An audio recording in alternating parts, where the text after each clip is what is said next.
Right now, I am in your being. Oh, I have a sudden urge to use language to bore people right now.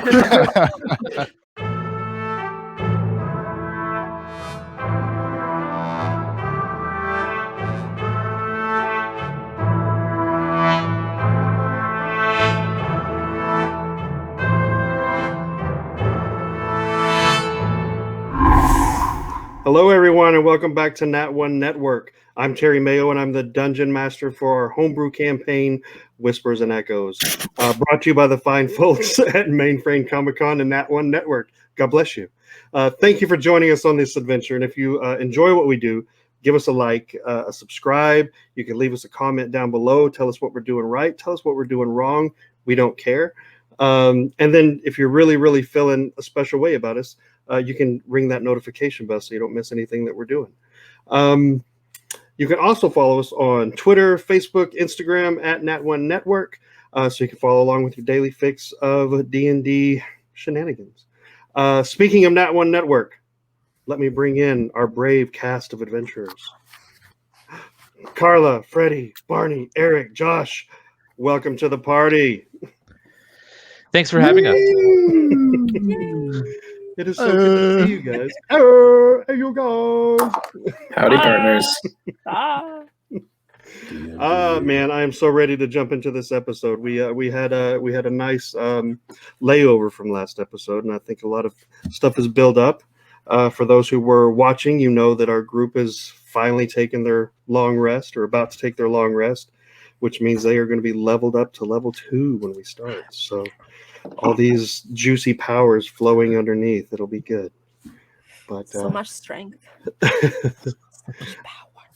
All right. Well, no ads today, no Aussie quasi ads or anything like that. So we're just going to jump right into everything. And so let's start with episode 6 of Whispers and Echoes.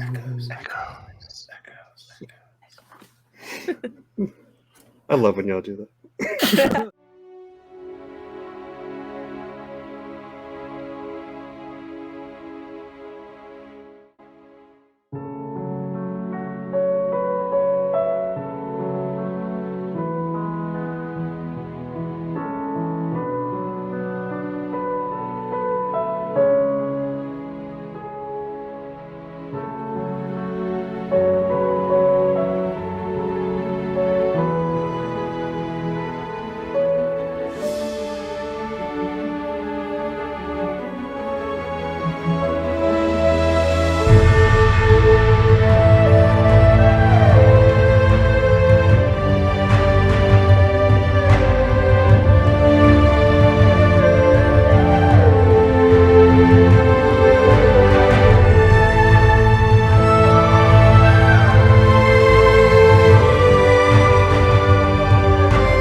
Where we left off last time, the group finally made it to the Midnight Inn.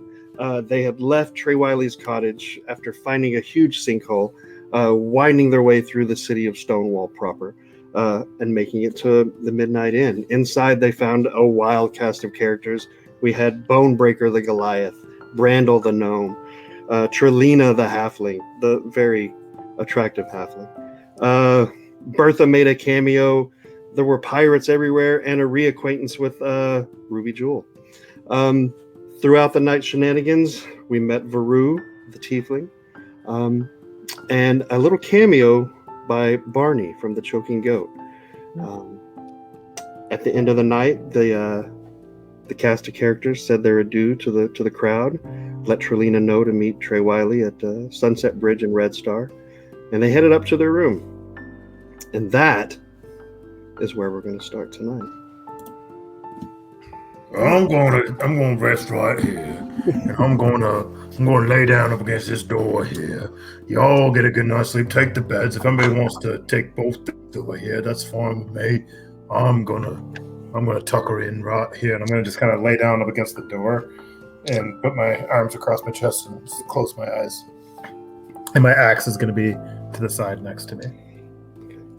What if I have to use the bathroom in the middle of the night? Should I just like bang it against you or tap you on the shoulder?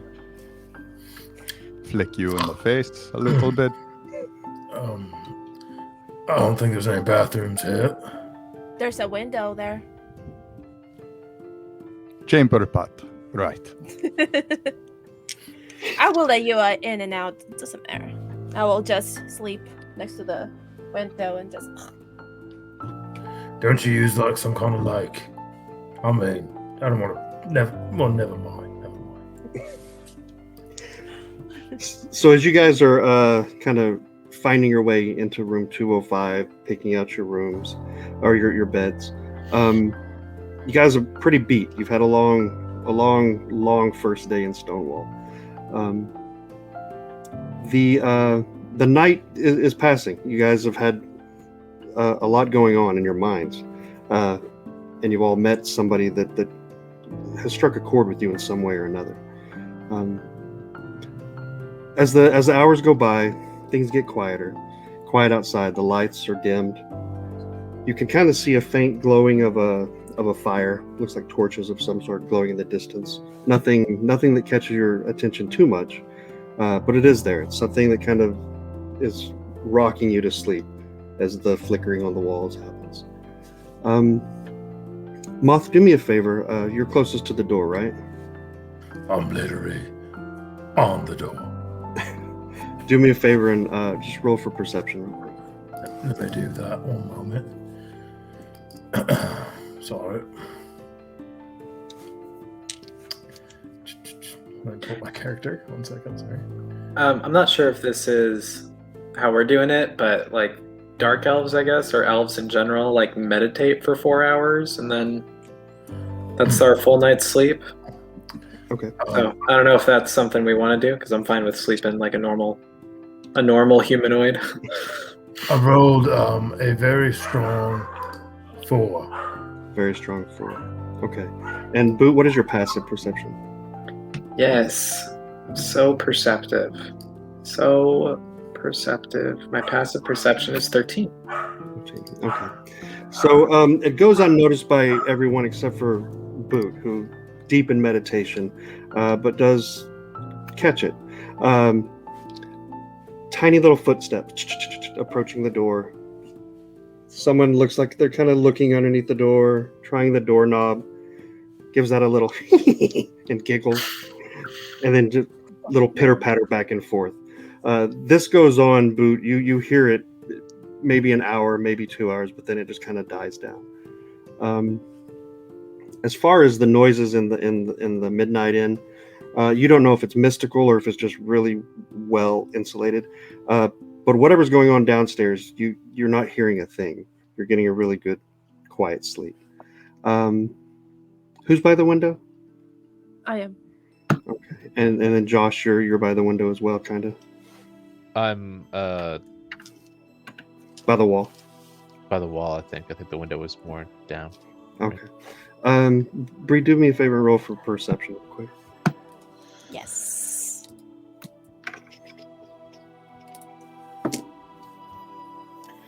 Let me see. Plus. It's an 8 plus. I think it's a 3. Let me double check. Yes, 3. Okay, 11. Yes, Okay, 11. all right. So, what you hear is a faint scream from outside. Sounds like it could be blocks and blocks away, or just really muffled, one or the other. It's something that jerks you awake. You're sitting there facing the window, and as you look out, you see just broadly houses, farms, fence, and in the skyline you see Mazzy's tower, the wizard's tower, the temple of the twisted rune. Blarney Snake, and the Sinkhole. Sinkhole, you see Stonewall Guard, and they're the ones who have the torches, and they're kind of posted up, kind of watching this sinkhole. You're not seeing a whole lot of activity, but then out of the peripheral, you see what looks like a huge shadow of someone walking upright. You don't see a figure, but you see a shadow. If you had to compare it to something, maybe the size of a bear, something maybe a little bit bigger, maybe even. You look around, but you don't see a person, but you did see the shadow. And then just silence. So it was by the window. We're on the second floor, right? Second floor, looking down. So I just saw it, like, right outside the window, or like You down saw the it street. roughly 200 feet away, darting between a building, a house, is where you see the shadow. And then it just it disappears, and then quiet returns.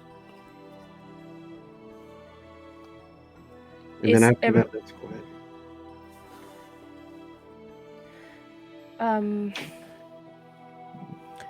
I will study the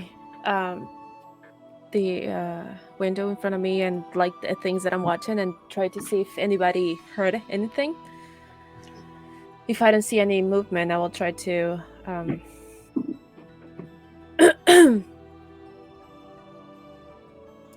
nothing. No, but No one is waking up. as far as you can tell, you're the only one who heard and saw anything. I'm gonna get up. I'm going to go to the window and crack it open loudly. Okay. Whatever. Nothing? No one's waking up? That's up to them. That's up to them. So Bree opens the window. The cold air fills the room, but again, it's just nighttime sounds. It's the wind. It's the sounds of bugs. I'm gonna start talking in my sleep a little bit, like, Mom, it's a little bit cold over here. Again, did we have to pick this cave? I'm gonna peek an eye open, but kind of like still be I will. asleep. Is there like anything that I can walk on outside the window? Or it's just like a drop. It's a straight drop. Is there anything I can actually try to crawl to the ceiling? Roughly about from where you're at, probably a good 6 foot up from the window ledge. There's a series of drainage pipes and tiles, and that'd be the closest thing that you could see that you can really climb on. The rest is just a straight slat wood. I will try to climb. Okay. Do me a favor and go ahead and roll for to pull yourself up. Let's do strength for this one.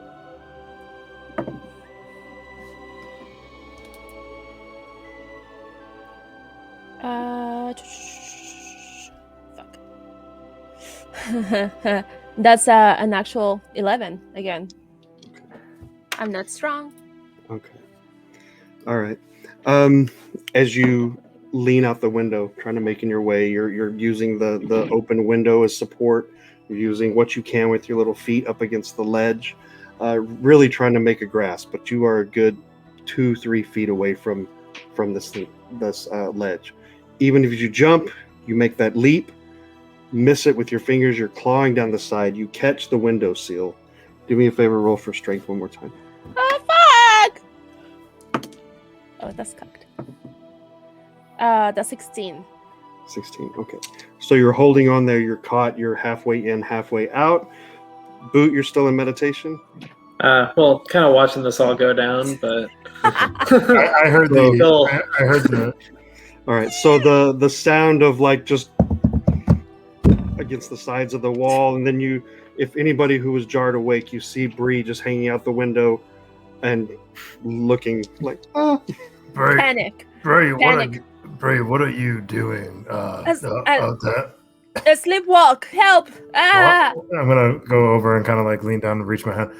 Little one, why are you hanging down there? Let me help you up here. I mean, that's quite the way to sleepwalk. You literally open the window, and I mean, do you got a death wish? Yeah, kind of. All right. Well, I would love to know more, but right now I was in the middle of a great dream. I'm This sorry. dream- I think that you were dreaming with your mom. Oh, Yeah, it was mom. great. I haven't seen her face in ages. Huh. So I will try to wake you up, so maybe you will remember your dreams more often. How about that? And I'd prefer to just stay in my dream a little bit longer next time. So how about you don't go jumping out windows in the middle of the night, Bray? Now that I got your full attention, you're awake. Halfway, but yeah. I just saw like a shadow. That direction. I think it was a bear. Yeah, well, you don't gotta worry about bears, Bray. I mean, they're not gonna come up here, open the door, come in, and know us all about. I mean, we're not too far away from the wilderness. Maybe one scattered through, but it'll just pass.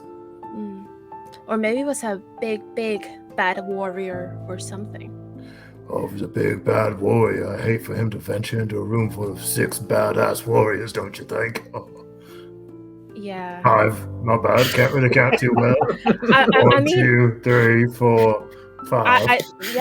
what I'm saying is that maybe we should go investigate.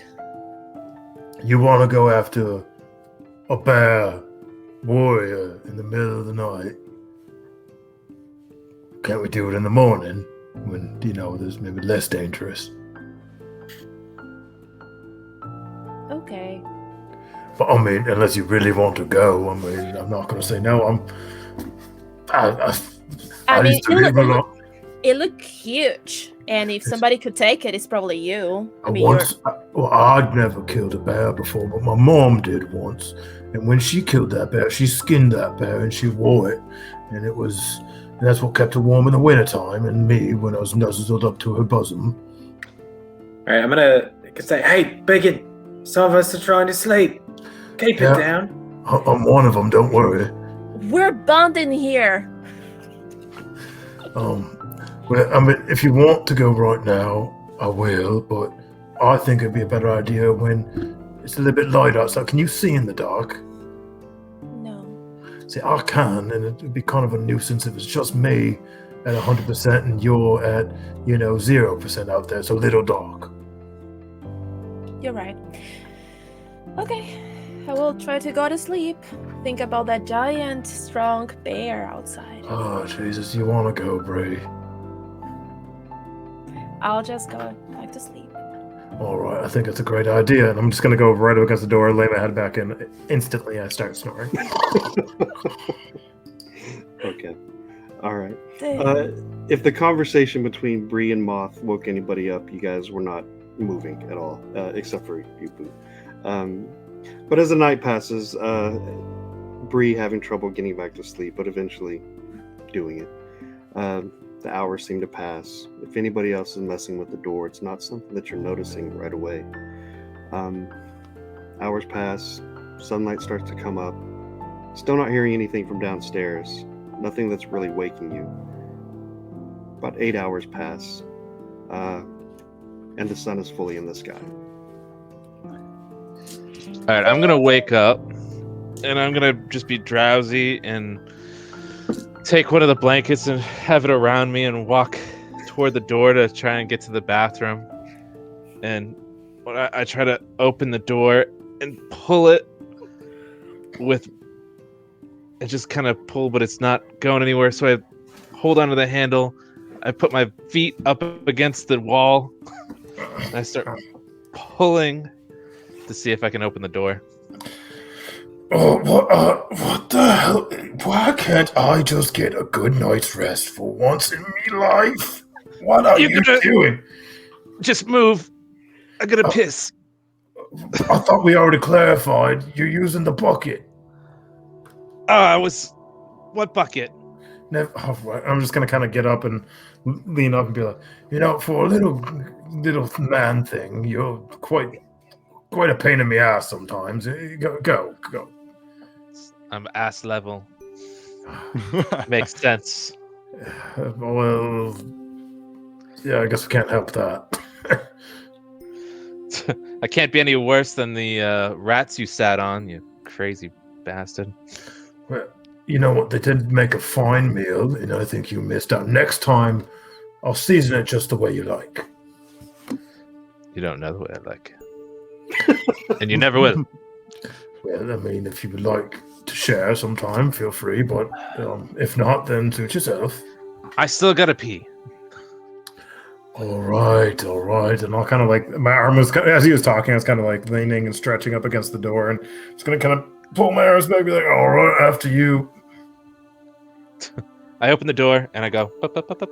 And I'm going to actually follow behind you. And then when you get to the bathroom, you're not going to realize I'm there. And then I'm going to start peeing over you. What? So, as you guys are leaving the room, Moth and Kellen, what you notice, Moth, is that room 204, the door is wide open, completely empty, almost like no one has been there in ages. That is perfectly clean, no candles, no nothing. As you make your way downstairs, both of you see Bertha cleaning up. You see Ruby and the larger human hairy guy. They're sitting at a table and they're talking away from you, away from the front door. The bathroom is outside, outhouse type structure. As you go and you open the door, you see Brandel, the gnome, kind of curled up on the toilet seat, sleeping completely naked, but he's there. He sees the sunlight hit his face, and he sees you, Kellen, really for the first time in clarity. And he's like, "Oh, another gnome? Find another place to piss, friend." And he tries reaching for the door to close it. Find another place to sleep. You don't smell that? And he just kind of sits up and storms off. He has one sock on, but that's really all he has at this point, and he's heading back to the Midnight Inn. It's Dobby's clothes. You gnomes are very ornery when you wake up, I notice. All right, I have an idea. If you sit when you pee, I can pee between your legs and we can kill two birds with one stone. On that note, I'm just gonna go somewhere else then. I'll go behind the outhouse. You take your privacy. It's fine. Good. And I'm going to pee behind Does the back of the the outhouse. outhouse have a lock? there's a little latch. Okay, I'll put the latch on for sure. All right, This is a strange start to the episode. I won't make you roll for peeing or anything like that. Performance. To see if you make it in or anything. Back up in the room as the two gentlemen are outside doing their business. The sun's shining in the room. It's bright. What would you guys like to do up there?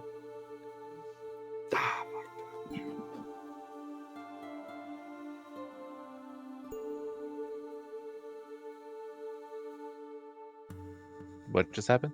I don't know. I see Barney disappeared and Yeah, Barney. Freddie and Terry are.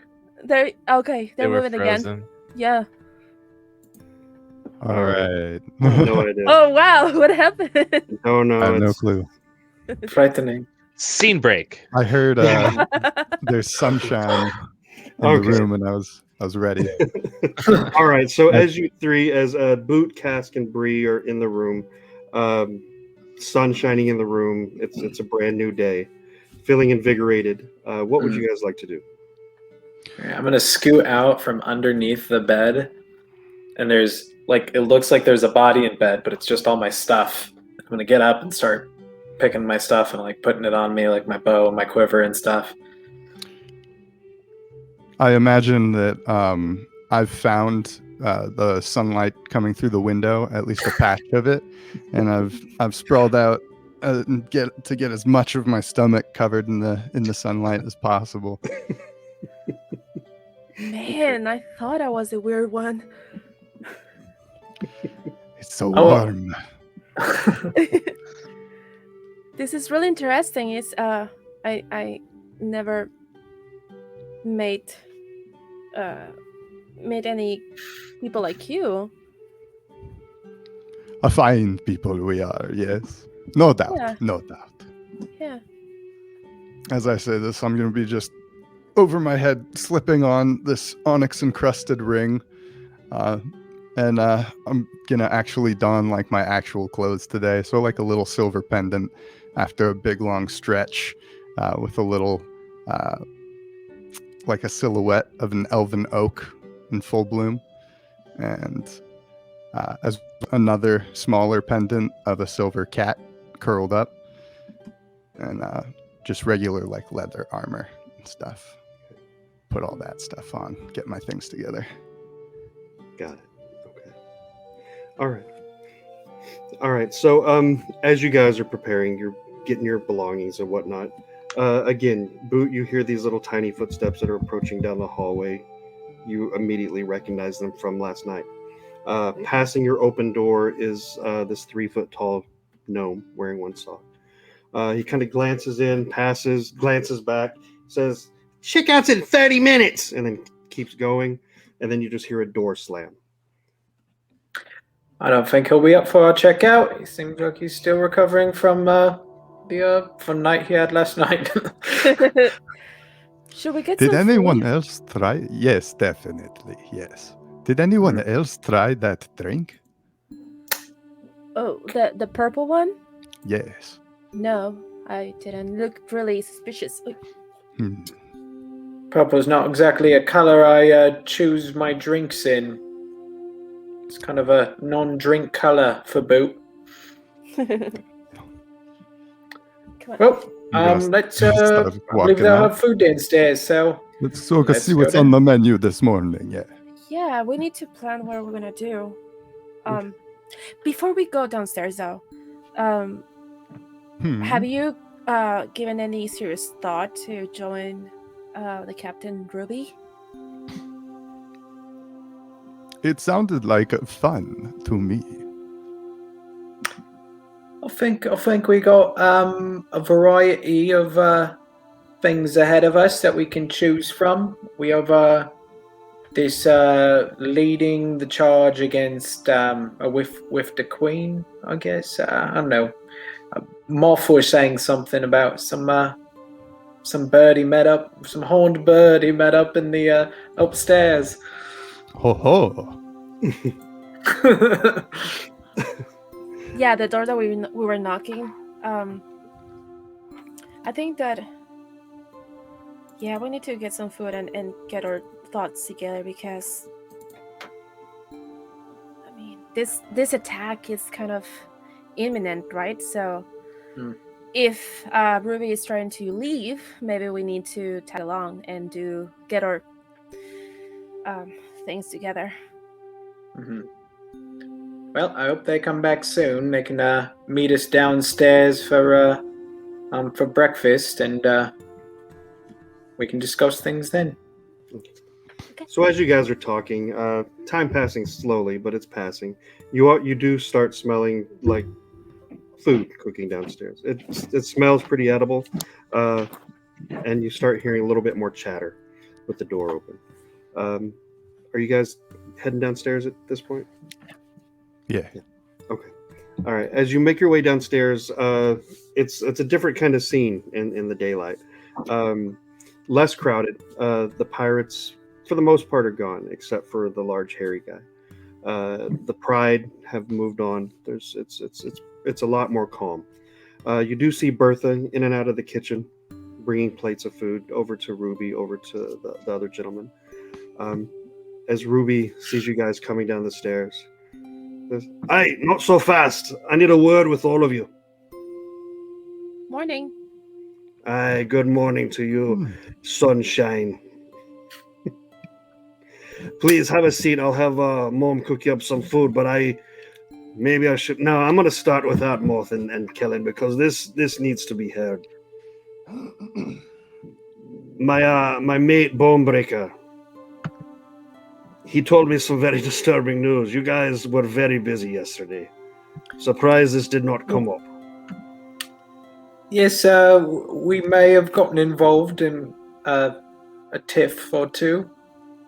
A tiff or two. It sounds like someone lost a limb, and you don't have to tell me. Maybe I would rather not know. But the Dockmaster, Nero, they found his body over by the windmill. What? We just saw him right outside. That's how we got in, is we spoke with Nero. Hmm. Well, I hate to tell you, but this really throws a wrench into my plans. Do tell. The Ocean Jewel's kind of under lock and key at this moment. Yes, it belongs to me. It belongs to the net, but, a bit grounded at the moment. Nero was one that was going to give us free passage through. Now dead Nero means we're a bit out of luck. I'm going to say, well, that is a disappointment. And I'm going to stare at Bree as I say that. Like, There are 2 Neros. We saw a second one. Well, we got a twin brother. Maybe he has a... He does not have a twin brother. I have not seen the body myself. The doctor, Dr. Graves, has his body over at the morgue right now. But Dr. Graves at the morgue. Dr. Graves, hey, he must, that's how he got his name, maybe, I don't know. But I can attest that the Nero with the doctor is the Nero that was going to help us. Hmm. He was the doc... what? Nero's dead. No, the doc what? The doc master? Oh, Dockmaster, yeah. So that leaves me in a bit of a pickle. Sitting here brainstorming with Everly and trying to figure out ways that we can do this non-violently, and we're running short on ideas. What's the violent option? Well, did I mention I brought Kellen along because of his love of explosions? I heard my Okay. name. I'm wrapped up in a blanket. Hello. I could really use some breakfast. Kellen, nice of you to join us. So Oh, as thank you. as you guys are starting to collect, Moth, are you back at the table by any chance? Or are you still peeing? You can hear me outside. M-O-T-H. Oh, I did it. I spelled my name. Okay. And you can hear like. Oh, Sounds like rain just hitting the side of the wall. Firehouse. All right. And you hear it.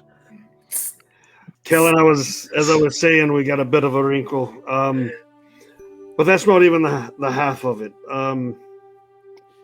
The brothers that you were introduced to yesterday, the Baskers, Jacob, Shane, Stan.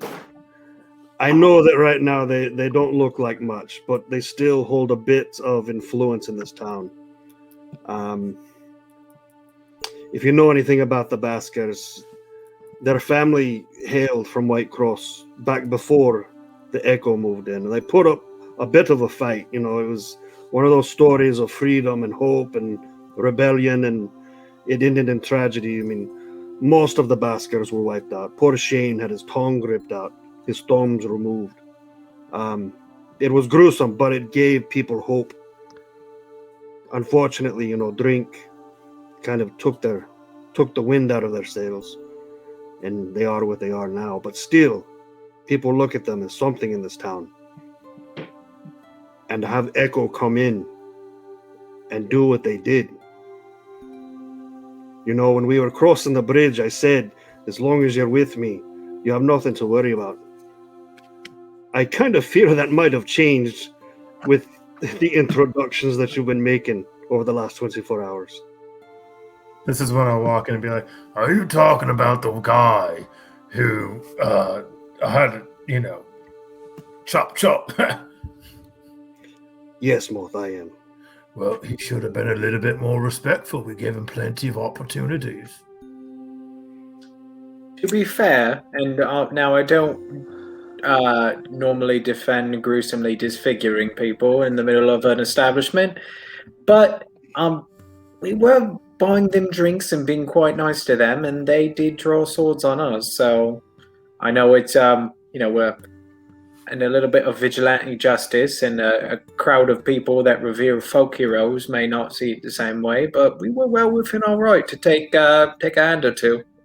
He's 100% right, that boot he is. In fact, I showed them my favorite pastime, which is throwing axes. I'm not saying right or wrong. It's not for me to say. I've done a fair share of both in my lifetime. But imagine you're sitting at your home or with your family and someone comes in and does what you did. You'd probably have some hard feelings too.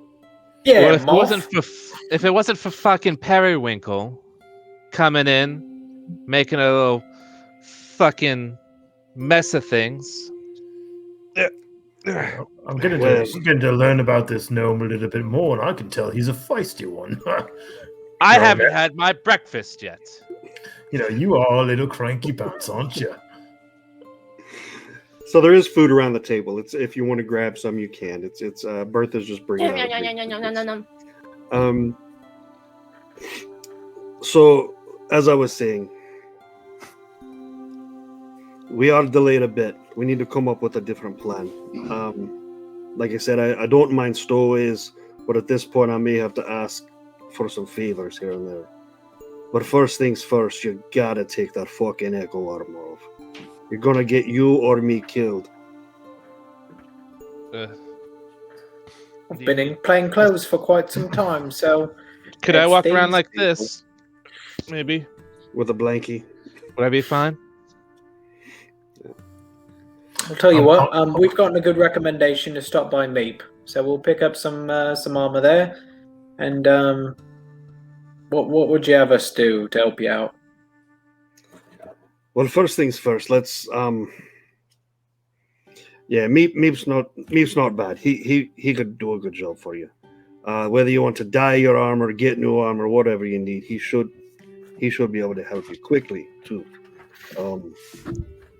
In the meantime, Everly here and I will see if we can form some sort of a plan. I feel like we need to, if we can, quicken up our pace a bit. If we can get out of here in the next 24, that'd be fine with me. I've got a quick question for you. That's your mom right there, right? Bertha. You always with the questions about my mom, Moth. What is it? I'm just a family man, and I love my mom. She knows a lot about you've been going back and forth like us, being soldiering and all. Do you think she might know something about a Varu? Mom is native to Stonewall, so she probably knows a lot more than all of us combined. Can I trust you, Mr. Just Mr. Did you forget my name? No, I didn't forget your name. I'm just saying, can I trust you, Mister? You can trust me as far as you can throw me, Moth. Yes. It's probably pretty far. Well, I mean, you're pretty big, don't get me wrong, but do you happen to know about a queen and I guess, what was the thing that woman was saying? So there's this woman with horns, and she had this flickering light behind her, and I kneeled, and she was something about the queen and her pendant, and well, anyways, I think that there's going to be a bit of a rebellion brewing here to fight back. Oh my God! Are you talking about the Pride? Are you talking about Queen Ileana? I think that was. Anybody else remember the name? I think that. Yes, that's the Queen. Oh, right. I don't know what you guys have been doing in all this whole time and how you've managed to kill and maim and get into conspiracy theories, but. All right, the Pride, they're convinced that King Baran still lives, and their goal is to bring him back to the throne, in a nutshell. Don't get mixed up with whack jobs. I didn't find her quite wacky. In fact, she was a tiefling, if I do recall. Is that right? Is that right, Bray? She was a tiefling. According to your description, You said she was horns and well. he said that she was red with the horns and she was practicing magic. So, yeah, it Room points to be 204. Yeah, 204? Yeah, okay, yeah. Mom rents that room out. They do a bit of recruiting out of that room from time to time. They do this whole song and dance about change and whatnot. Look, Moth, the King Baron is dead. Sad, yes, but he is dead. You're not going to bring him back. Why do they think he's alive? I don't know. Why do people think silly things? How did King Baron die? I can't hardly remember them actually saying how. Yeah, I mean, he'd been alive for quite a while, and natural causes is kind of the go-to. Again, if you listen to whack jobs, if you listen to conspiracy, it's that he was poisoned. But he was an old man. What are you gonna do? You get old. So some conspiracies say he was poisoned, and some say that he still lives. Yes. Well, that's conspiracies for you. There's some that say he just turned into a damn triton and he's living under the sea. I mean, what? Can I ask you a favor? You said we got 24 hours to get right and then get out, right?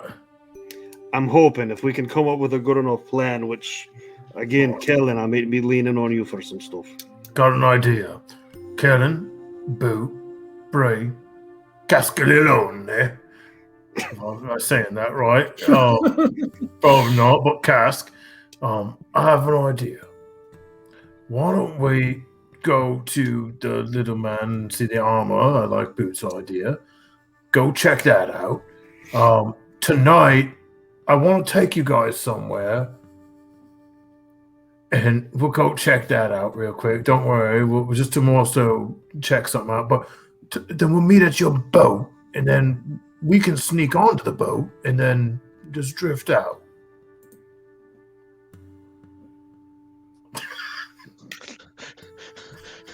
Was that as easy for everyone else to understand as it was for me?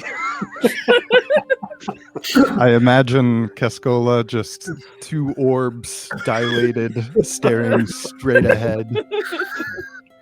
I mean, unless everybody has a better plan.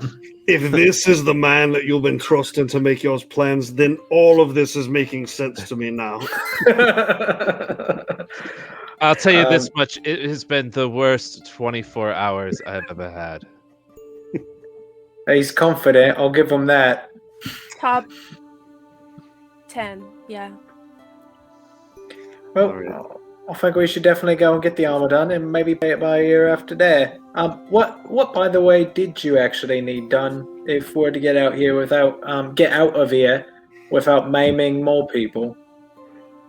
Well, Everly, tell him what you had in mind. So Everly, who's been just kind of watching, looking, but kind of eating and enjoying the art of eating, looks up and he's like, "Thank you very much for letting me have the floor. What I picture, what I envision, you cross over the fortified bridge, right? But there's pillars on each side.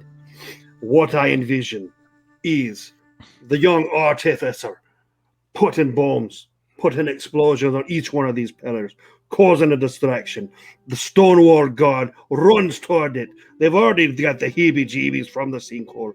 They're all on alert. We sneak up onto the boat, and then we take sail. Simple as that." Wait, their boat or your boat? Well, the Ocean Jewel. Okay. I just point to what you want me to blow up. I'll blow it up. I'm fine with that. The pillars on the bridge. I got that. So Everly pats Ruby's shoulder. He's like, "See, I told you he'd be game. This will be fun." Booms. So Everly and Ruby kind of are eating. They're like, Ruby is like, "Take your share of food. Do what you need to do.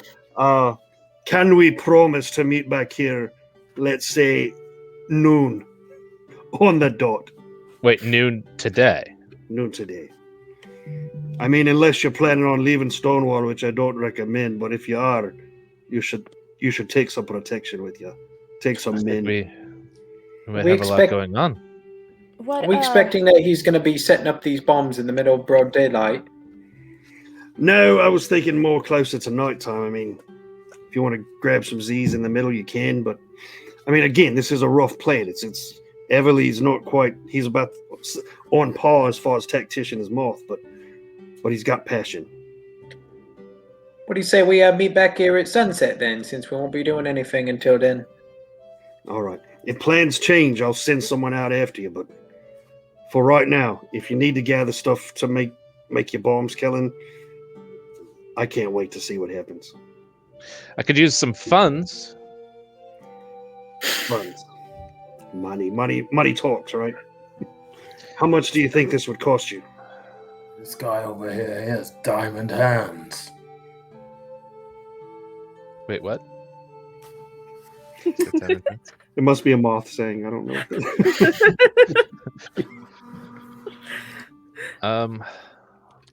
I don't know. Is there? What sort of shops are there around here? I mean, you got a good shop. You got a Costa. You got, I mean, anything you might need. Goldie's has a shop over there by Meeps. Costa of the North has supplies that people leave behind. They sell it like salvage. If you, I don't know what that was. If you tell them to bill it to the Midnight Inn, you know, we're not going to pay it back. But if you tell them to bill it to the Midnight Inn, it might help. That sounds good to me. Um, All right, you have yourself a explosion expert, explosive expert, demolition. Yeah. a demolition man. Nice. All right. Sunset it is then. So, but Ruby, are you gonna tell anybody about the attack? Are we telling any town folk? I don't know that you have a good enough first impression with a lot of people to go around telling people that there's going to be an attack. I've told everybody that I plan to tell. And I would ask that you not go out there and start shit that you can't back up. Yeah. Any other questions? Anything at all that I can help you with? I have a few questions, but what about the sinkhole? Do we have any leads on that? Do we know what happened? That surprised me. Just like I part of me was like, oh, this has to be them. I assumed it was you guys. We didn't get that far, but okay. But I guess that here our friend is gonna just explode half of the town. So 44 hours in Stonewall, right? The Pride is basically just the group of people that want to defend Stonewall. Is that basically what I'm getting here? No, I mean, Stonewall has their own god. They have their own organization. They're called the Org. I mean, they built up quite a defense. Pride, again, I don't know how much.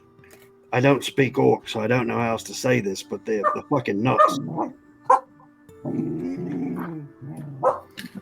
I think I hear one right now, actually. Yeah, stark raving mad. Yeah. I'm gonna go up. I'm just give me a minute, and then I'm gonna kind of stand up from the table, and I'm gonna walk over to Bertha, and I'm gonna kind of lean over and kind of just, hey Bertha, what can I get you?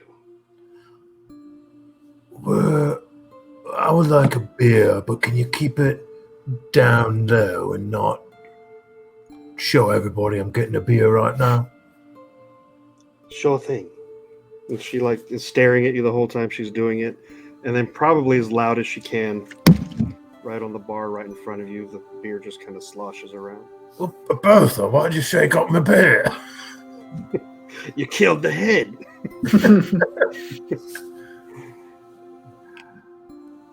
Moth, I'm not thrilled at you coming along with us. It's not something I want. Take your friends and get out. You're not thrilled that I'm coming along. What do you got against me? I don't like your face. My face kind of looks like your son's face, though. Roll for dexterity real quick. Dexterity. Oh boy.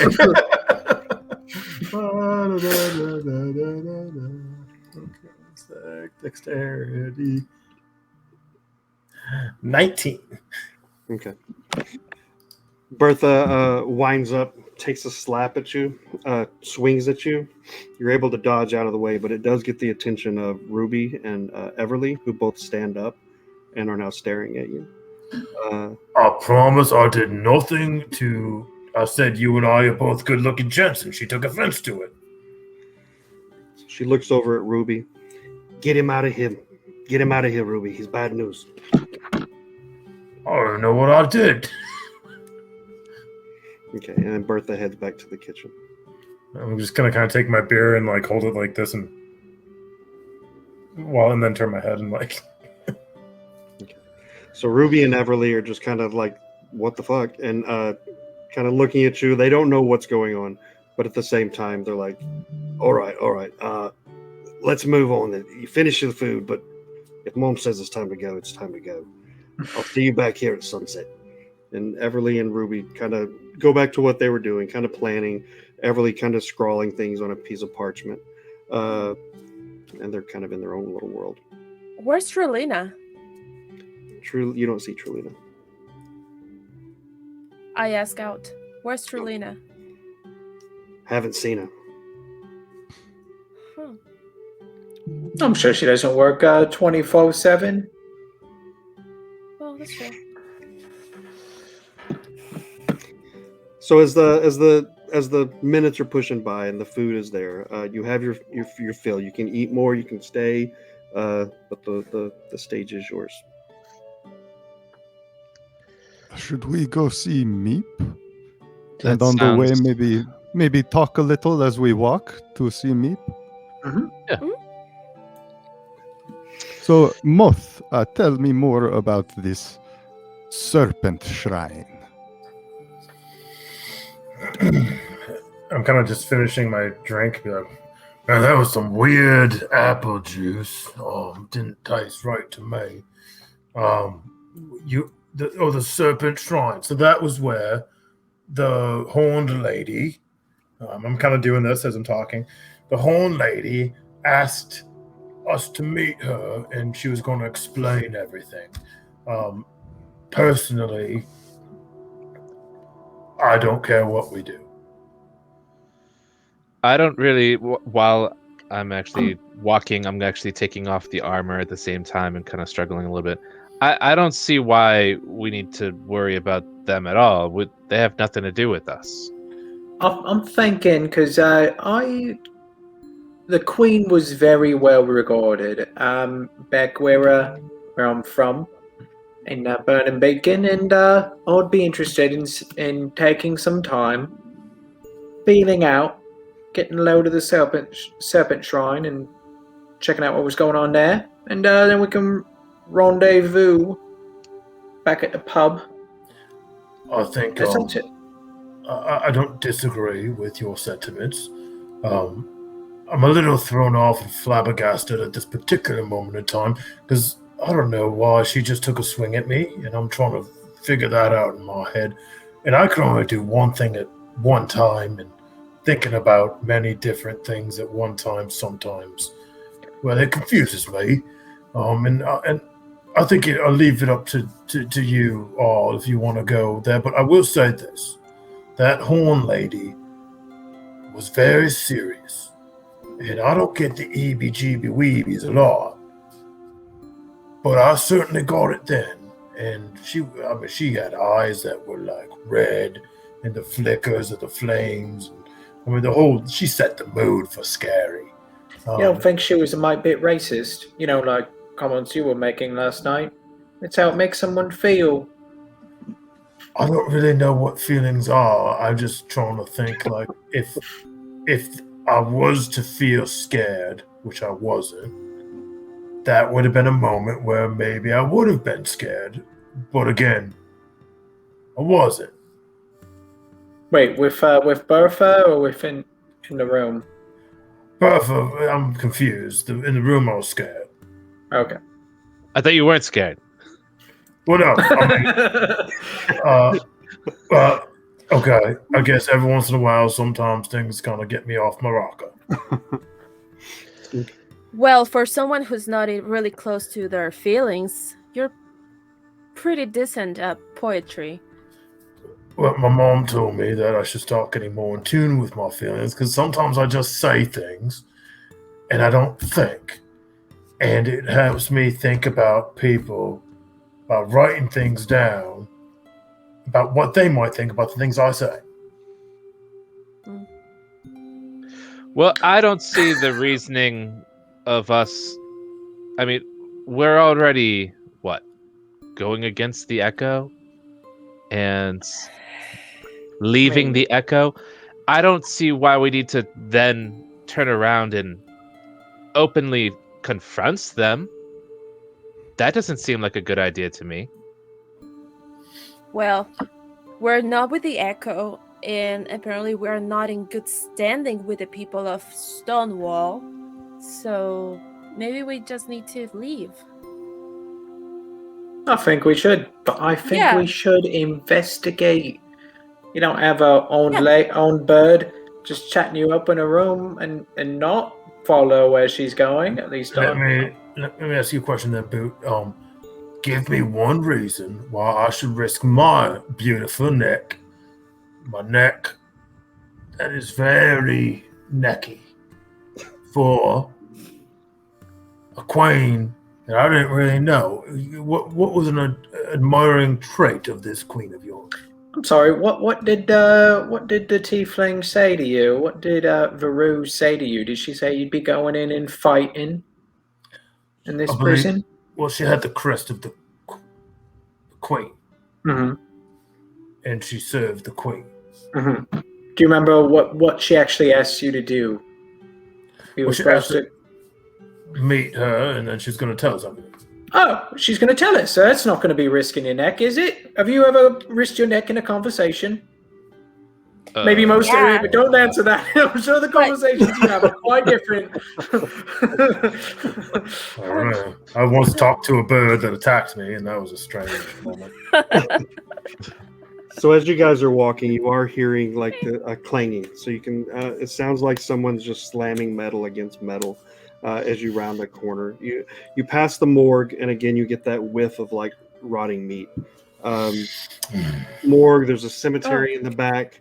And you're seeing the same guards that you saw before, not the Stonewall guards, but more. They're more ornamented. They're dressed a little differently, and you get the sense that they're specifically for that spot. Passing by it, you see a big sign that says Goldie's, and it's a good store. And then right past that is where the source of the hammering comes from. And you see this little shack. You passed it on the way in. But in the daylight and full sun, you see a series of shields, of swords, of weapons, of lances, leather. And you don't see his full body, but you see half of it from behind. As he raises up his arm, slams down. Raises up his arm, slams down. And just jiggling the whole time as he does it. At this behemoth of a fat goblin making armor. And you have arrived at Meeps.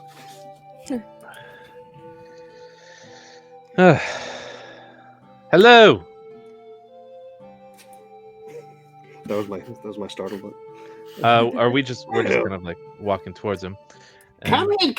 It's been a little busy now, but you're free to come in. Well, we need some express work done. Something quick. We don't have time. Do you think that you might be able to make an exception for some friends of the Midnight Inn? Oh, Midnight Inn? Yeah, they're always good to the meat. Yeah, what did you have in mind? And he hasn't looked up yet, still just pounding away on the metal. Well, we need some armor altering. Armor altering, like Maybe changing some dyes, changing maybe a little bit of positioning of leather. So he's looking at you up and down. And Kellen, you were holding your armor. Is that right? You were taking it off and you Yeah, were holding it. yeah. So he is eyeballing the leather, kind of reaches out, touches it, looks up at you guys. Echo. Ruby sent you? Yes, he did. Uh, I'm guessing you can understand why we want this altered. definitely. I mean, I wouldn't be caught dead wearing the stuff like that in this town. He kind of is eyeballing all of you, looking at what you're wearing, seeing what he has to work with. I could probably do this. Look at 1, 2, 3, 4, 5. All right, give me pyjama. And then he stops when he sees Boot. And jaw just kind of drops. I saw you yesterday.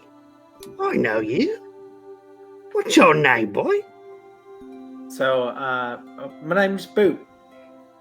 Boot. Is that your name, or is that what you call yourself?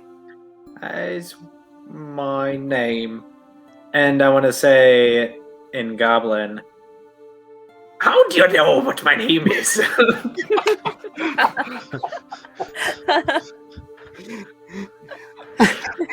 You can tell I speak it with a perfect accent. So he kind of pushes away the armor that he was touching of Kellen's. I knew it when I saw you. I could recognize your face anywhere. The chiseled cheeks, the white hair. You're the savior of the Endless Grey. I would keep it on the down low, would ya? It's not trying to let it get out. That life is far behind me. Oh, yeah, okay. Well, Boot it is. Then he kind of goes back to addressing the group, but he like slaps you on the shoulder. Well, anyway, if you got Boot with you and you got Ruby backing you up, I guess I could put aside what I was working on. And he lifts up this staff. Casket catches your eye because strangely it has the same ornamentation that you have on your necklace.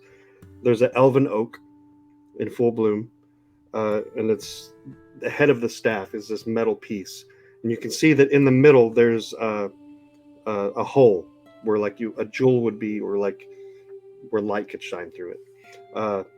Puts it to the side. All right, give me your stuff. I could have this done.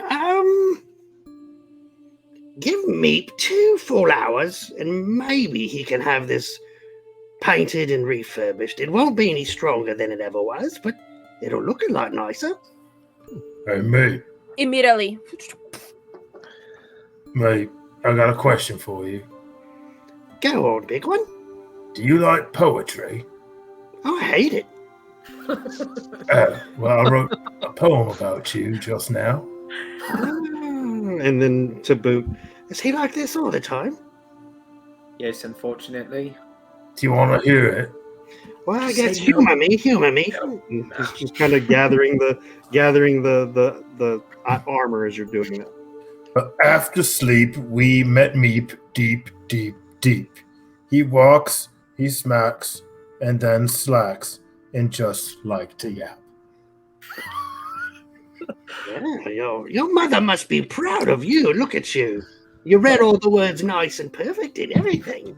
Oh, thank you. That means a lot. Okay. So Meep is gathering the armor, and he's kind of getting him to the side. And you guys are that's where you're at. I look around. I want to see if there's any like shields my size. Yeah, there's a collection of martial weapons. You can see that there's shields in there, weaponry in there that would be suited for like a halfling or gnome or goblin or kobold. May I talk to Meep? Sure, yeah, of course. I would like to say, "Oh, fine work," as he's putting the staff down, and say, "Is it one for a special customer, a custom order?" It actually is. Yeah, you have a fine eye. You wouldn't happen to be part of the order as well, would you? Well, I kind of lean forward and let the necklace dangle down just a little and then lean back. And what And school give of him a wink. wizardry? Okay. What school of wizardry do you hail from? Oh, well, you know us wizards. We cannot always give away all our tricks. Okay. So he's kind of doing his thing, but do me a favor and roll for deception.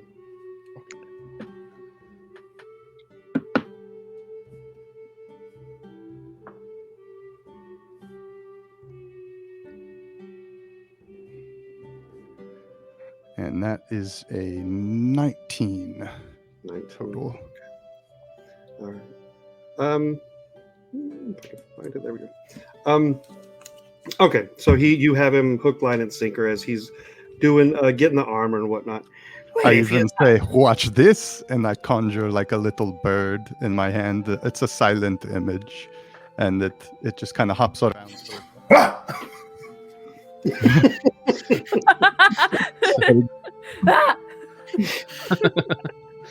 I'm out. I'm out. And I'm just gonna walk right out. And Moth is paralyzed.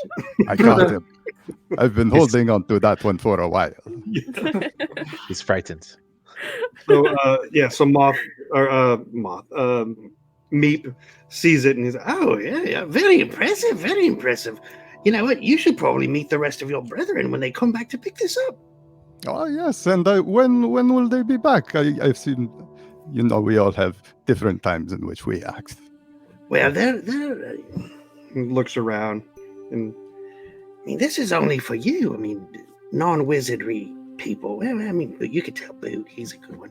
But they're heading off to Al Shagoon with this thing. It's supposed to be opening up a gate for them. Interesting. A gate. Well, it is a fine work. You have very, very, very gentle hands for this kind of engravings. Years of practice, my friend. and then just kind of goes back to doing his thing. Oh, little birdie.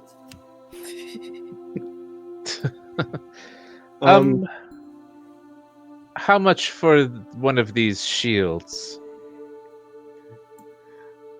So he takes a look and holding up just a normal shield about your size. Well, normally I would charge about... You said Ruby was footing the bill on this? I did.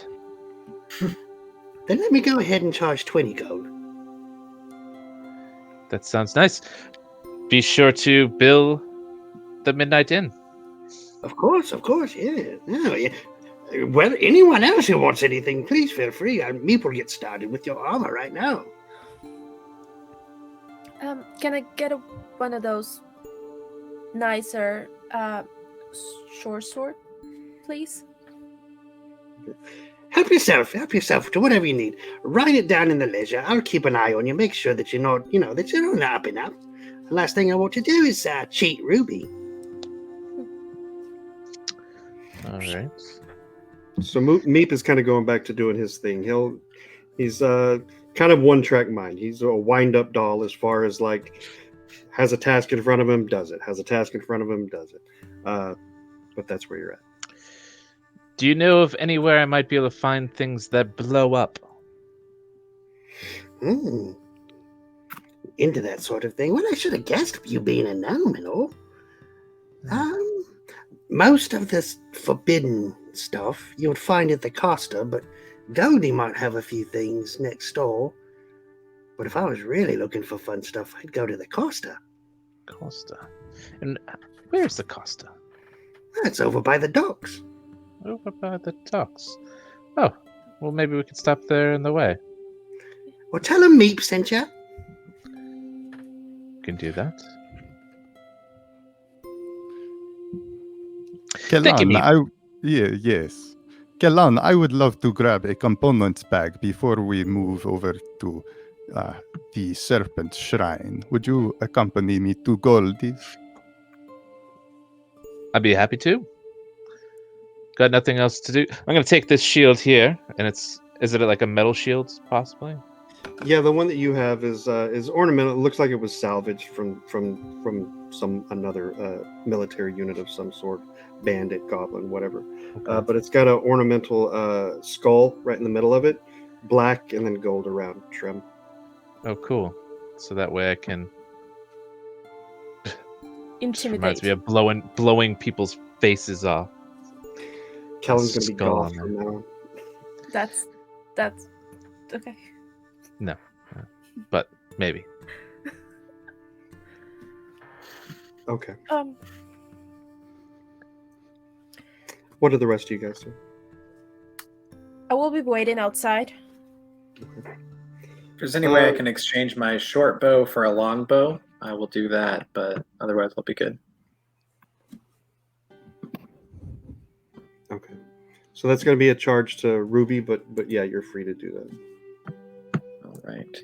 So we have a shield, a longbow, a short sword. All from Meep, right? Okay. And you can credit back a short bow because I can do a bit of a trade. All right. So Meep is hard at work, getting started. The staff that you notice cask is still there, and you see when the sun hits it, it's just making almost like a laser beam right through that center hole, like it's catching the metal finely, and it's just piercing on the ground, almost like a magnifying glass. It's on the ground. I thought I could grab it. It's leaning against a series of boxes, and yeah, the laser pointer is just on the ground. For one paw on top of the other for a second before I realized. Bree, you said you were outside, right? Yep. Okay. What is your passive perception? I think it's 13. 13. Let me double check, please.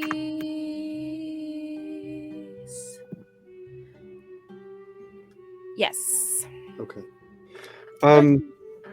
What you see back towards the Midnight Inn, you see two figures intently staring your direction, both shrouded, black cloaks, but just kind of standing there staring at you, not making a point to hide at all, but just kind of standing there.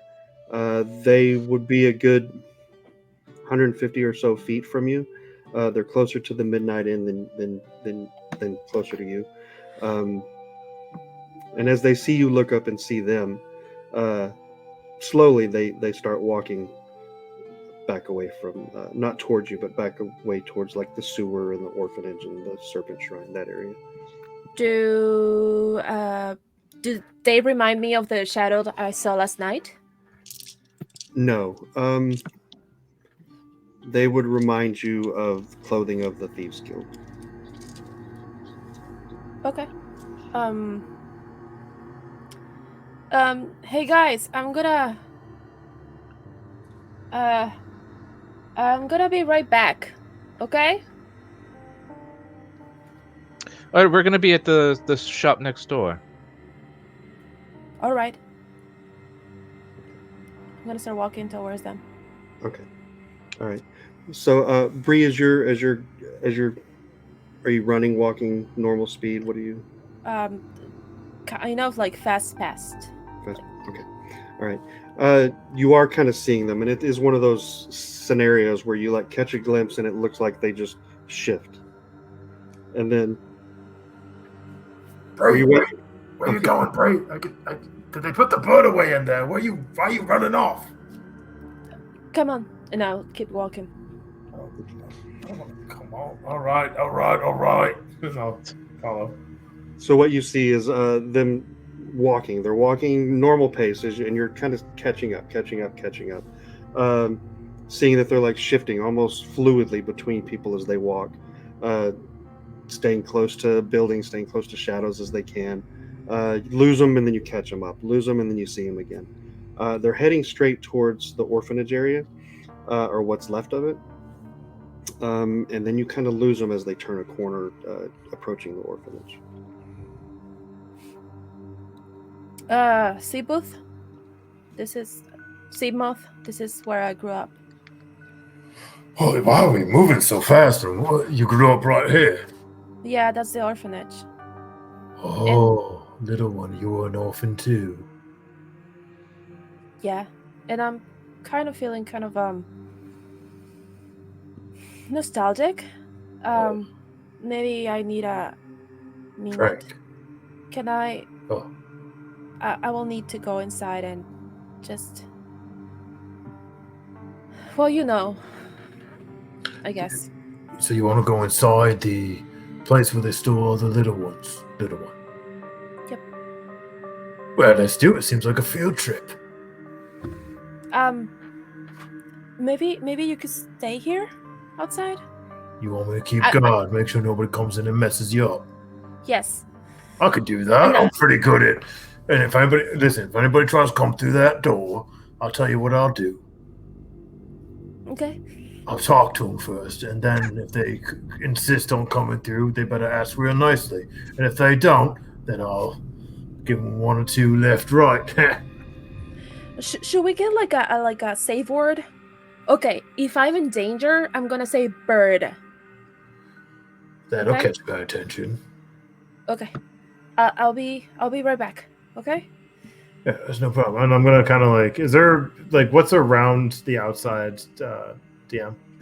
So as you're making your way towards the wrong mouse, the orphanage, you see that there's a barn.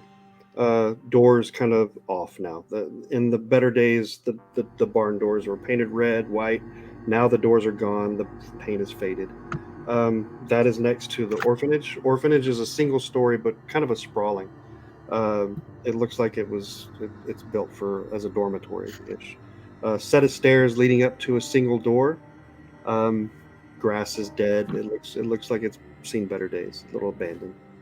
I'll sit on the stairs, kind of leaning up against like the edge and be like, "Oh, Bree, let's put a time on it." I'm gonna kind of look up at the sun in the shadow. When that shadow gets to my foot, if I don't see you, I'll come in. All right. You never seen me as nervous as I ever been. I'm fiddling and I'm like, okay, I will go and You're right all right, back. Bree. You okay? You seem a little topsy-turvy. And I start walking. All right. I'll sit down. All right, Bree. As you go in, approaching the door, trying the doorknob, half of you expecting it not to open, but it does, and it opens. Walking inside, I mean, this flurry of emotions, this flurry of memories kind of flooding back. You're seeing spots in the room where you used to sit and play, spots in the room where you used to see, where you had meals, where you saw kids grow up and then leave. There's a series of doors in front of you. Down towards the hall to your left, another set of doors. You see like paintings on the wall, series of desks, statues, and armor, plate of armor. But it's all dark. Inside, there's no lighting. It's just whatever light's coming in through the windows, that's what you see. So without dark vision, it's a little bit dim in there for you. But it looks like home. Well, it's been a while. Hi. Anyone home? Okay. Are you walking or are you standing still? I'm kind of glued to the floor. I cannot move. I am I'm really scared to find something that I shouldn't find. Right now, you're not hearing anything. Okay. Right up. And I'll start 1 step, 2 steps, 3 steps. Anyone? It's Bree. From your left, you hear like almost a crack, like a shifting in the floorboards or a shifting in the wall.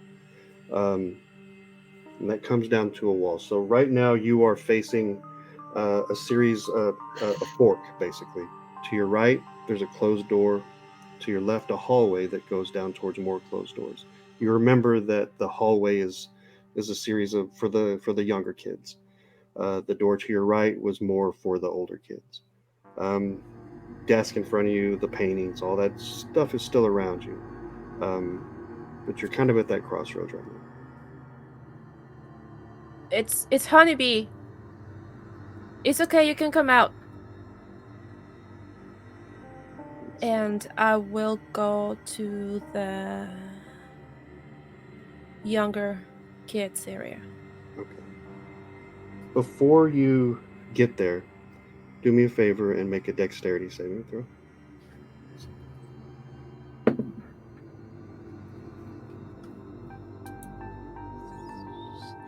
That's 16, 19.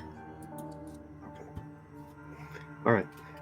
As you take that next step, coming to head towards the younger children, you start seeing the table to your left start to shift, start to move, and then as it catches your attention, you see the suit of armor right in front of you.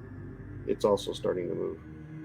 And the table flies from where it's at, coming straight towards you. You're able to launch over it so that it misses you. It shatters up against the wall with a loud bang. Sorry, it doesn't shatter, but the wall shatters. And it's stuck there. Boom. And the suit of armor starts lurching for you. And Bree, do me a favor and roll for initiative. Fuck. DM, can I hear this outside? Yeah, this is pretty loud. Okay. While she's rolling for initiative, if I hear it from outside, I would be alerted and probably start running in. Are you running towards her, Moth? Yeah, I would run into the building looking for her. That's 13 total initiative. All right, give me a minute because I didn't expect you to go here today. All right. While I'm getting this stuff ready, Kellen and Cask, you guys were back at Meep, right? You're muted. They're in the shop nearby. Okay. And at Goldie's, that's right. And you're back at Meep, Boot, or where are you? Yeah, I'm just chatting it up with me. Okay. All right. None of you guys heard what's going on at this point, so you're none the wiser. Just How far is the orphanage from where we are? Is it maybe a 5-minute walk. Moving briskly, 2 minutes ish. Running, you can get there pretty quick. but we don't know a thing. Yeah, but you don't know what's going on. Caskew, you need to get some component pouch. Yes, I was hoping to grab at least one or something that would have, spoils and sundries for spell activation. Do you need that kind of thing? To do your spell? Occasionally. Yes, indeed, it does help me channel the energies that Nula grants me in order to cast these things. I had a question for you, though, Kellan McClare. You said back in the Midnight Inn that you did not want to be on a side. But when everything explodes, don't you want to be on the side that threw the bomb? I'm always on the side that threw the bomb. I'm usually the one that threw the bomb. So, my question is this then. You do expect to be on a side. Do you expect to do as the captain, Ruby Jewel, said? Are we to blow up something? I'm on my side, and when my side says that is the best course of action, and that's what I do. Oh, so long as it is beneficial to Kellan's side. To Kellen and the people that roll with Kellen, yes. Excellent. That includes you, Cask. I respect it. Thank you. As we walk inside, I would like to just be like, hello, I am Casco La Lionel. Do you have any components for spells? No one's in the room right this minute. but as they hear you start coming, as you start coming in, you do hear the rustling of footsteps, kind of running. Customers, come on in, come on in. Yes. Yeah, buying stuff from me. Yeah? Oh, thank God. I mean, welcome. Yes, components, weapons, goods, dried, wet, whatever you need. Browse around. My name is Goldie. Let me know how I can serve you. And he does a little bow. Why, thank you, Goldie. We may have to ask. Does the Midnight Inn have a tab open at your facility? I mean, yes, but I mean, if you could pay, that'd be great. Sometimes Ruby doesn't pay. Do you trade? I mean, if I have to, yeah. I mean, of course, yeah. I mean, I prefer gold, I prefer silver, but I'll take anything. Honestly. What kind of stuff does he have around his shop? Is it mostly just like trinkets and sundries, or? Yeah, it's trinkets, sundries. You see some gems, but they're nothing luxurious. You see some bags. You see clothes. No armor, no weapons, nothing like that. You do see some dried goods, some food, camping supplies, thieves kits, or not thieves kits, tinkerers kits, stuff like that. Just things here and there, knickknacks. It's more like the best of the best has already been pulled out, and now you have what's left. Do you think you could make any of these things explode? I asked McKellar. I mean, most things explode, but I mean, it really. Are you asking about for what we're trying to do later? No, just in particular. I would like to pick up some little baubles and just kind of what about these? What are you holding? I don't know. I don't know. If you're standing in front of where Goldie was, then it's a series of vials. He has vials of acid. He has vials of what looks like purified water. There's maybe a few healing potions. You see mess kits, dishware. What you were holding? Does he happen to have any feathers around, maybe, or attached to anything? Yeah, so there's a series of clothing in the back, and you do see a nightgown that has a series of ornamental, looks like ostrich feathers running off the side. Ooh, I like this. I will take that, and I will take it up to the counter, and I will make a really big deal out of holding my paw up, taking that big giant jewel-encrusted onyx ring off of my finger, and letting it thunk onto the table. Are you trading me this for that? Yes. He kind of cleans it off. All right, you got a deal. Excellent. Kind of throw it on. Okay. All right. As you guys are shopping, you do hear there's a commotion. People kind of there's movement out in the street, but that's what you hear. You do hear something exploded. Kellan, you already started. I didn't do it. And okay, so we rush out, and I am gonna start using a spell, something that's kind of visible for Cask to be able to see on the shield that I just bought.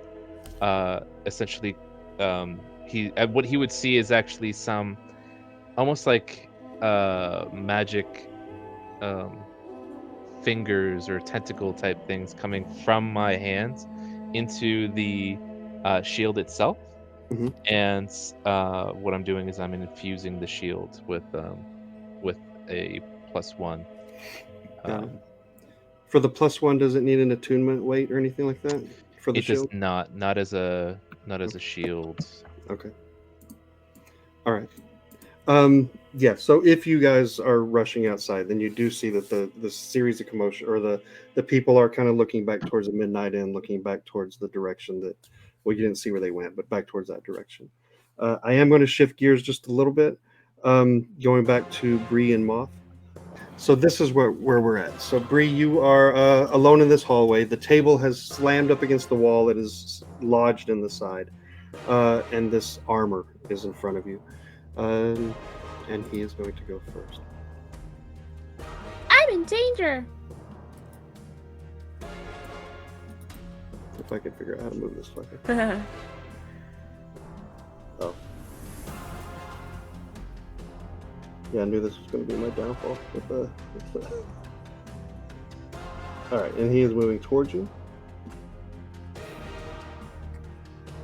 And with one of his clawed fists coming down at you. And he rolls a 19 to hit. Hits. Okay. And then 8 to hit. It doesn't hit. Okay.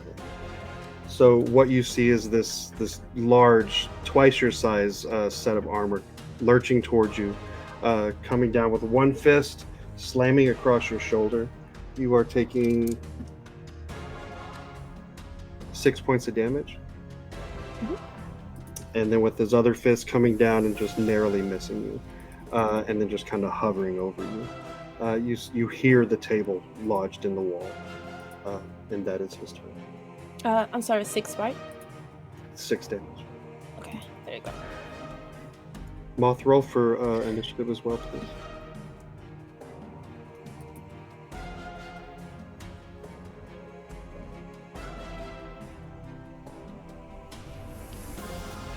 Six.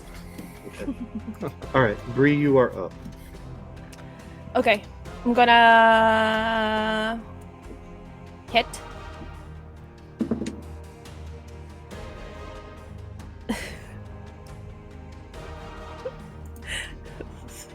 Natural 1. Okay. And I'm going to use my cunning action to disengage. Okay. Oh, wow. Are you a halfling? Yes. You rolled a natural 1? Yes, I did. Oh yeah, no, that's a luck. You can't roll a natural one. Oh, that's true. Oh, fuck. Okay, I'm gonna... Oh, okay, it's actually 20. Okay. I said dirty 20, yeah. Okay, no, I you said... hit. Yeah, I hit, and, oh my god, I'm so nervous. D6, yeah.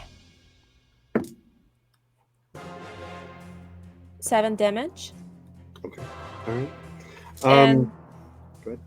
I'm going to use my cunning action to disengage and try to move 1, 2, 3, 4 by this door or stair, I think. I don't know what is that, but It's a door. Okay. All right. bird!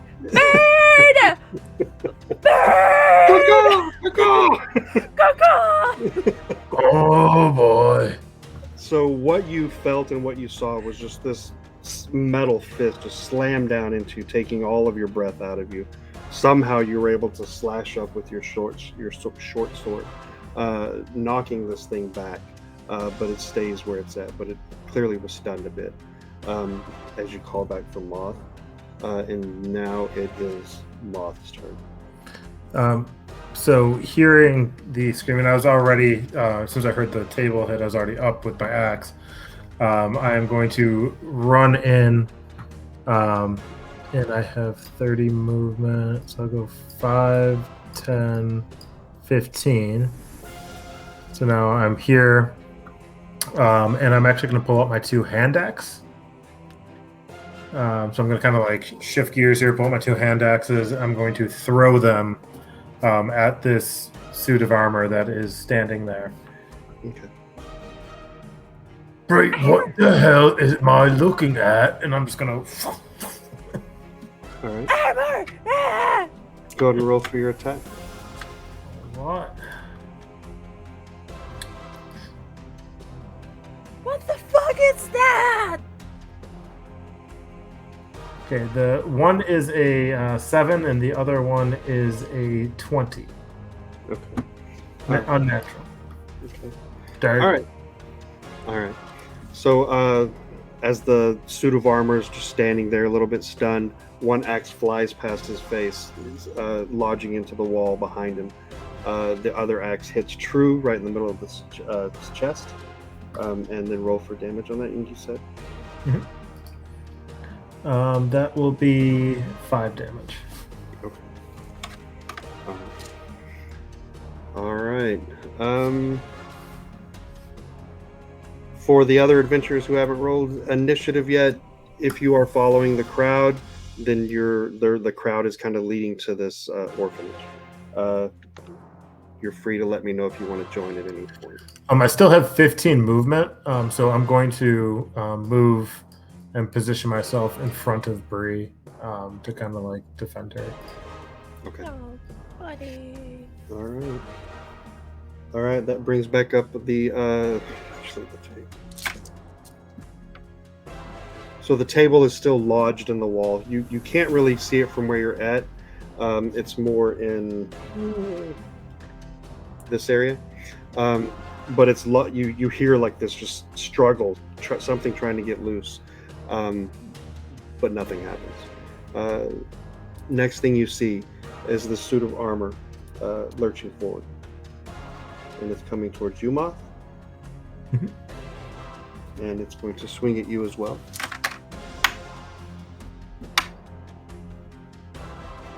And I have an 18 and a 12. The 18 hits.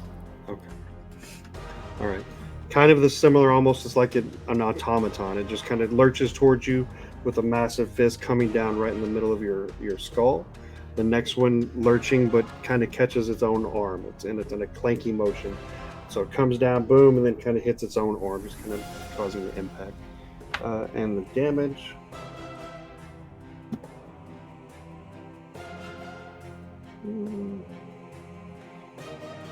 Is 5. You got 5 damage for it. What the hell? What?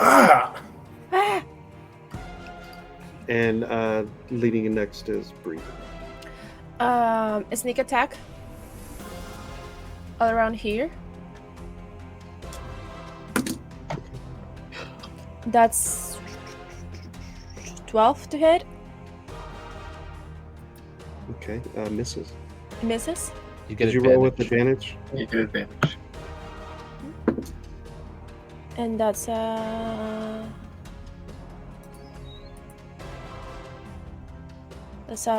18 to hit. Okay, all right, you got it. Okay. Go ahead and roll for damage. So that's You also get an extra 1d6. it's, 7 damage. 7 total? Mhm. Okay, all right.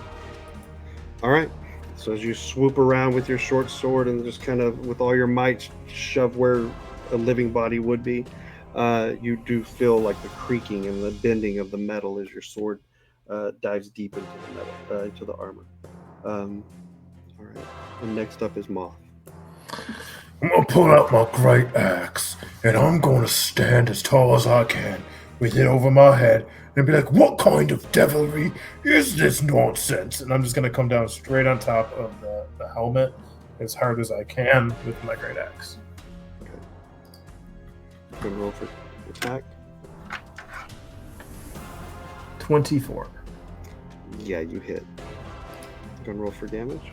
And I'm going to come down as hard as I can, right on top of the crown with dealing 11 damage.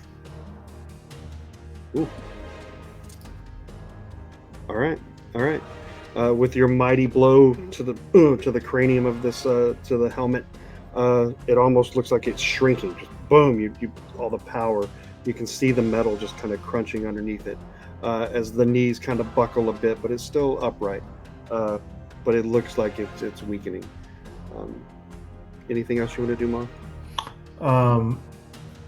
I'm just gonna kind of, as I do that, I'm gonna peek my head over at Bree and be like, This ain't no bird, Bree.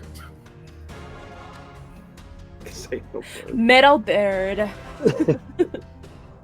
All right. From there.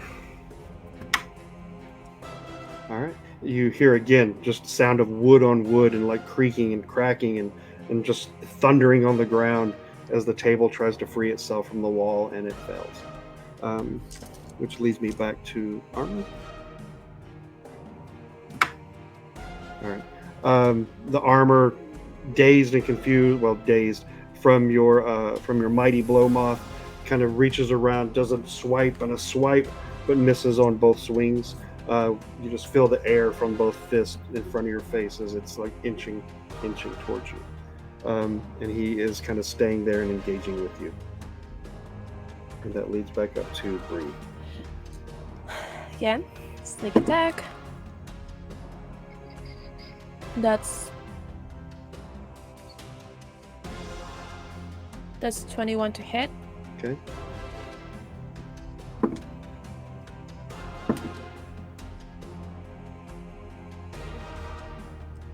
That's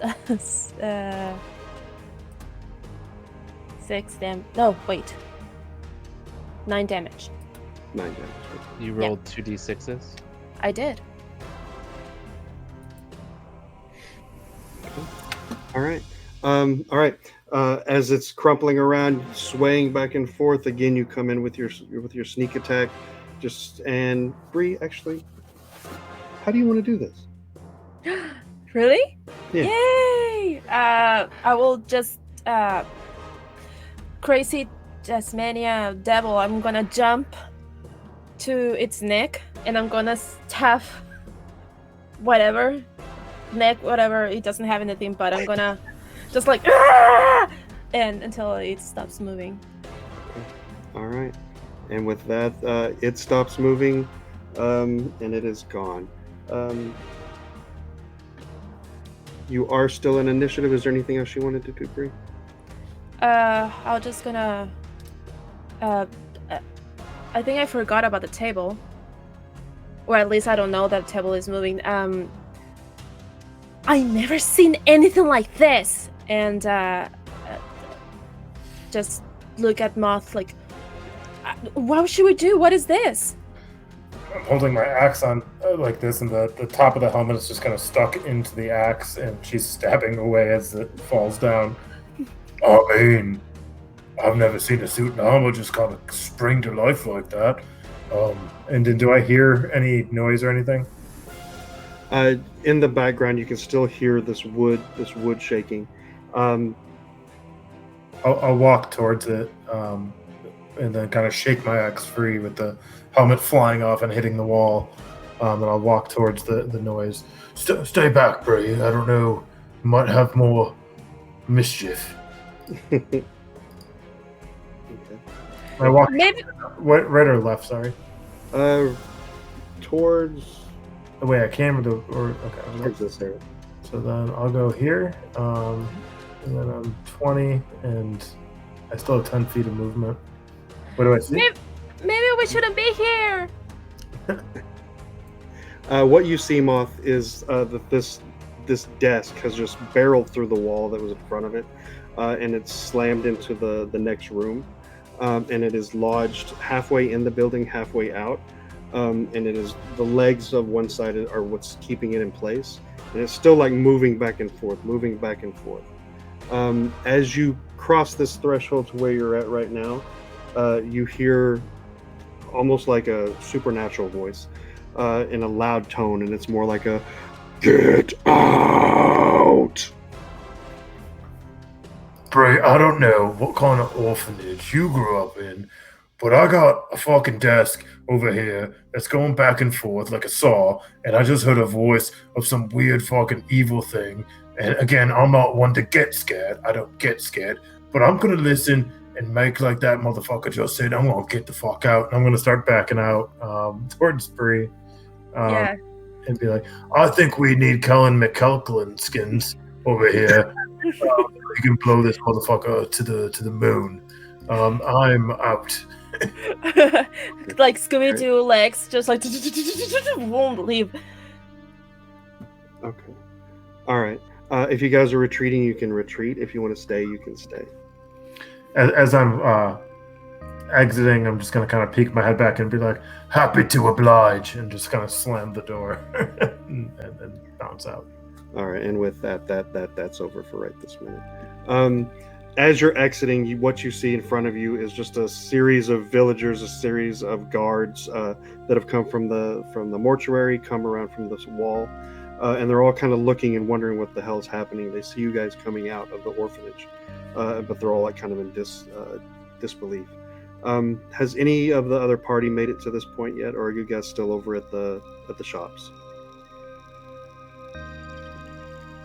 I would have followed the crowd, especially if saw my. Yeah, I I'm thought going you in the said direction of my teammates. explosion. Okay. All right.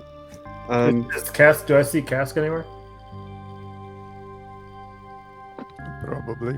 I mean, I imagine like the Pink Panther, you know. So The lone cat just kind of all standing there. I'm just gonna. So I see Cask, I'm gonna beeline it to him, and I'm gonna be like, "I don't know about you, Cask, but I've seen things today that I'd rather not talk about. So can I just stand here for a little while?" I suppose so. Thanks. And I'm just gonna. So, stand are back. you ready to go to the Serpent Shrine? You are just in time. I am so glad I found you. I just need a break from my brain. You're sulfur and salt, man. I mean, you want to give me 5? 5 minutes, rather. But I'll kind of reach up and be like, But I'll give it to you. Tap out. and I'm just gonna kind of like sit down and like, How are you hurt? no, not hurt. Oh shit! I forgot my hand axes, and I'm gonna run right back towards the building. and I'm gonna run into the building. And I'm gonna look for my hand axes real quick. They mean a lot. All right. So yeah, that's still the same scene. The table's still lodged in there, and then the voice, "I said, get out!" Cause I'm just grabbing, and I'm just gonna kind of. Do I see my hand axes? All right. The scene outside, the crowd is kind of dissipating a bit.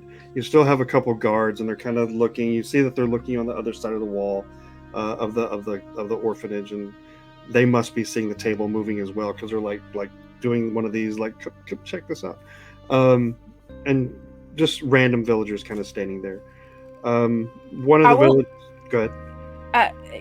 I will go to one of the guards and ask, "What the fuck is going on in there?"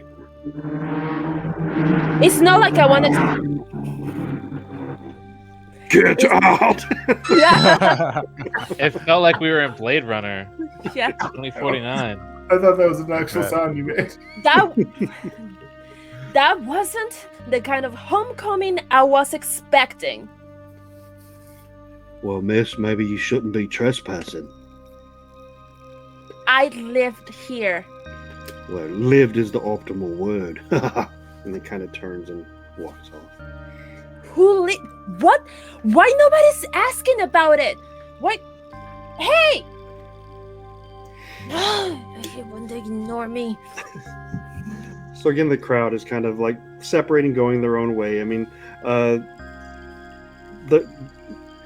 sad to see that it wasn't something more dangerous, I guess. You know, the looky-loos come and want to see a big explosion. It was a bit of a letdown for a lot of people. You do see Cass, someone coming straight for you, and it is a tiefling young lady, probably in her early 20s-ish. Do I recognize her? Roll for history for me. Oh, let me do it.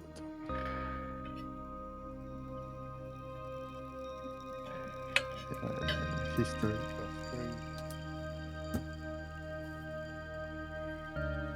16. Okay. All right. You recognize the face, but not from someone that you've seen, more from a photograph.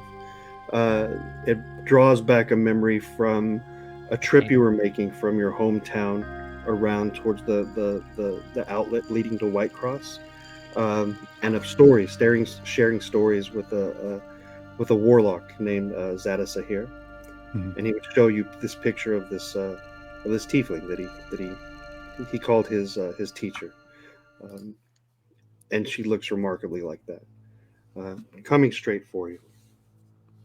Uh-oh. Uh-oh. As she approaches, I don't see a lot of tabaxis around. Would you? Is your name Cascola? Yes, and you look awfully familiar yourself. Excuse me. Let me introduce myself. I am Cascola Lionel. And who may I have the honor of introducing myself to? My name is Yasmin. I have a message from a mutual friend of ours. Well, Yasmin, you can whisper it into my ear, and I bend over a little bit. How tall is she? I bend over low enough so that she can whisper in my ear, if she so pleases.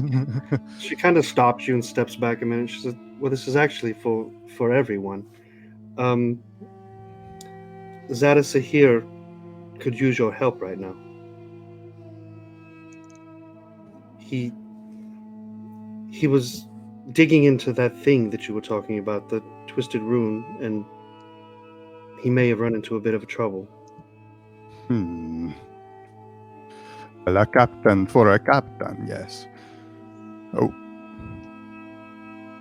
Trouble, how so? I fear we may have lost him. Oh, no. If you have a minute, last time I saw him was at the altar of the Twisted Rune, and I fear we may have lost him.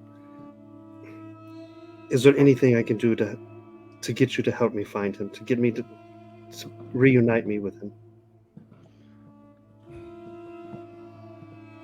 I would love to help with this.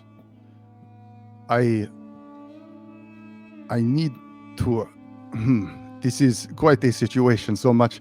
It is funny because you have caught me at such a time where things seem so volatile right now. So many things are falling into places.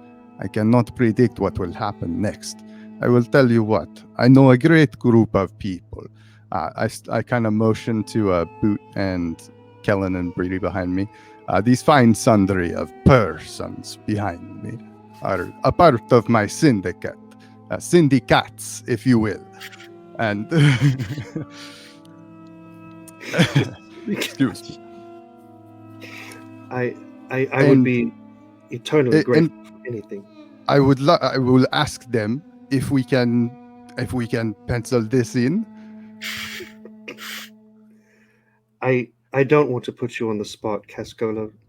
Zada Sahir said that you owe him. Again, any help you can give. A chip to cash. Okay.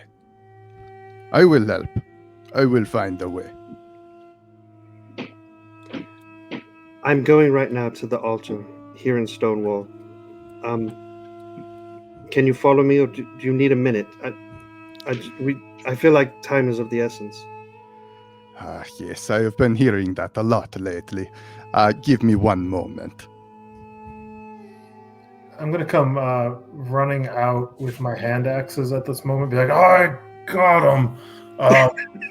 Oh, man, it's really weird in there. And then all of a sudden you're going to start seeing me kind of like shifting back and forth and be like, oh, shit. Oh, shit, not again. Not again. I hate when this happens. Oh, shit. And then I'm just going to go, poof, and I'm going to disappear, and all my shit's going to fall to the ground. And then all of a sudden, Boot, you feel... And then you can hear me talking in your head. Oh, shit. Hey, Boot. And with that, we're going to end episode 6. Well, now, what? What? What? I was wondering when this was going to happen. What the fuck was that?